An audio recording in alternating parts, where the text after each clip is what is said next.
49வது திவ்யதேசம் மதுரைக்கு தெற்கே. இப்ப நம்ம மதுரைக்கு வடக்கே திருமாலிருஞ்சோலை, மதுரையின் நடுவில் கூடலழகர், மதுரைக்கு தெற்கே திருமோகூர் என்கின்ற திவ்யதேசம். எப்படி நாச்சியார் கோவில் போனேன்னா பெருமாளை விட பிரசித்தம் கல்கருடனோ, திருமோகூர்ல பெருமாளை விட பிரசித்தம் சக்கரத்தாழ்வார். எல்லார் வீட்லயும் அந்த சக்கரத்தாழ்வார், திருமோகூர் சக்கரத்தாழ்வார் இருப்பார். மூலவர் ரெக்டாங்குலர் ஸ்லாப்ல அத்தனை தேவதைகளோடும் காட்சி கொடுப்பார். உற்சவருடைய அந்த மூர்த்தியில பீஜாட்சரங்கள் எழுதப்பட்டிருக்கும். மருது சகோதரர்கள்னு நீங்க கேள்விப்படலாம். இப்ப தமிழ்நாடு இதிகாசத்தை படும்போது ரொம்ப சுதந்திரத்துக்காக போராடினவா மருது சகோதரர்கள். இந்த ஆங்கிலேயர்கள் இவர்களை துரத்தும் போது இவர்கள் இந்த கோவில்ல சக்கரத்தாழ்வார் சன்னதி பின்னாடி ஒளிஞ்சிருந்தாலாம் சக்கரத்தாழ்வார் எங்களை காப்பாத்துவர்னு. அப்படின்னா தமிழ்நாட்டை ஆண்ட மன்னர்களுக்கு மட்டும் தெய்வ பக்தி, தெய்வத்தின் மீது பக்தி அல்ல, சுதந்திரத்துக்காக போராடினவர்களுக்கும் இருந்திருக்குன்னு இதுல தெரியுது பாருங்க. மருது சகோதரர்கள் இந்த இடத்துல வந்திருக்கா. இது திருமோகூர். ஆழ்வார் எடுக்கிறார், தாளதாமரை தடமணி வயல் திருமோகூர் நாளுமேவி நன்கு அமர்ந்து நின்று அசுரரை தகர்க்கும் தோளும் நான்கும் உடைய சுரிகுழல் கமலக்கண் கனிவாய் காளமேகத்தை அன்றி மற்றொன்று இளம் கதியே. இந்த பெருமாளை பத்தி ரொம்ப விசேஷித்து சொல்றார் நம்மாழ்வார். ஜீவாத்மா சரீரத்தை விட்டு பிரியறது.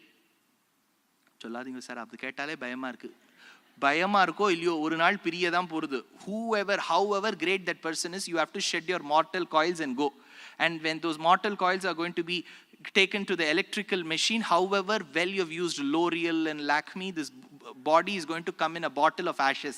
தாத்தா எங்கன்னு கேட்டா இதான் ஹார்லிக்ஸ் பாட்டில்ல கொடுத்துருவா, தாத்தா இதான் தாத்தா அப்படின்னு. அதனால இந்த ஆத்மா சரீரத்தை விட்டு, ஸ்தூல சரீரத்தை விட்டு சென்று சூக்ஷ்ம சரீரத்தை அடையும் போது இங்கேருந்து வைகுண்டம் இப்போ ஒண்ணுமே இல்லை. இப்போ இங்கேருந்து நீங்க மெட்ராஸ்குள்ளேயே எங்கேயாவது போகணும்னா வைகுண்டலோக மணிமண்டப மார்கதாயின்னு ஜிபிஎஸ்னு ஒன்று இருக்கு. அதில் போயிட்டா அவர் சொல்லுவோம் டேக் அ யூ டர்ன், அங்கே வந்து take a Y turn, take a Z turn, இந்த பக்கமா போ அந்த பக்கமா போ. சில சமயம் என்ன ஆகிடும், நம்ம பூர்வ ஜென்ம கர்மா அதே இடத்துல வந்துடுவோம்.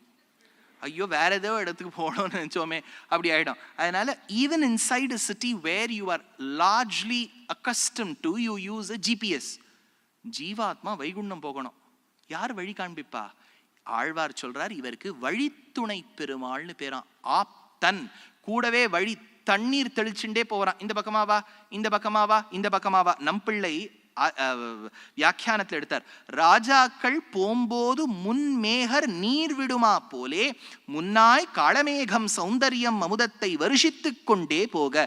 மார்கபந்துன்னு பேர் இந்த பெருமாளுக்கு. வைகுண்டத்துக்கு போற வழியில அப்படி போகாத, come straight go this way அப்படின்னு வழி காமிச்சுட்டே வருவராம் வழி துணை பெருமாள். காளமேகம்னு பேர். இந்த பார்க்கடலை கடையும் போது எவ்வளவு தடவை சார் இந்த பார்க்கடலை கடைவேள், அது ஒரு ஸ்தல புராணம் வரும்போதும் கடைஞ்சுட்டே இருக்க வேண்டியதுதான். மோகினின்னு ஒரு பெருமாள் அவதாரம் எடுத்தார் இல்லையா, பெருமாள் ரொம்ப அழகான ஒரு அவதாரம். மோகினி தாயாருக்கே வெக்கம் வந்துருத்தான், ஐயோ இவ்வளவு அழகா இருக்கிறே, இனிமே யார் நம்மளை பார்ப்பான்னு. அந்த அளவுக்கு பெருமாள் மோகினி அலங்காரம் எடுக்கும்போது அவ்வளவு ட்ரூவா பியூட்டிஃபுல்லா அலங்காரம் எடுத்தார்.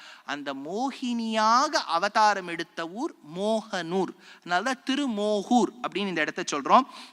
பெருமாள் மோகினியாக வந்தார். புலஸ்திய மகரிஷிக்கு பிரத்யக்ஷமான பெருமாள், சக்கரத்தாழ்வாருக்கு ரொம்ப பிரசித்தமான பெருமாள் திருமோகூர் காளமேகம்.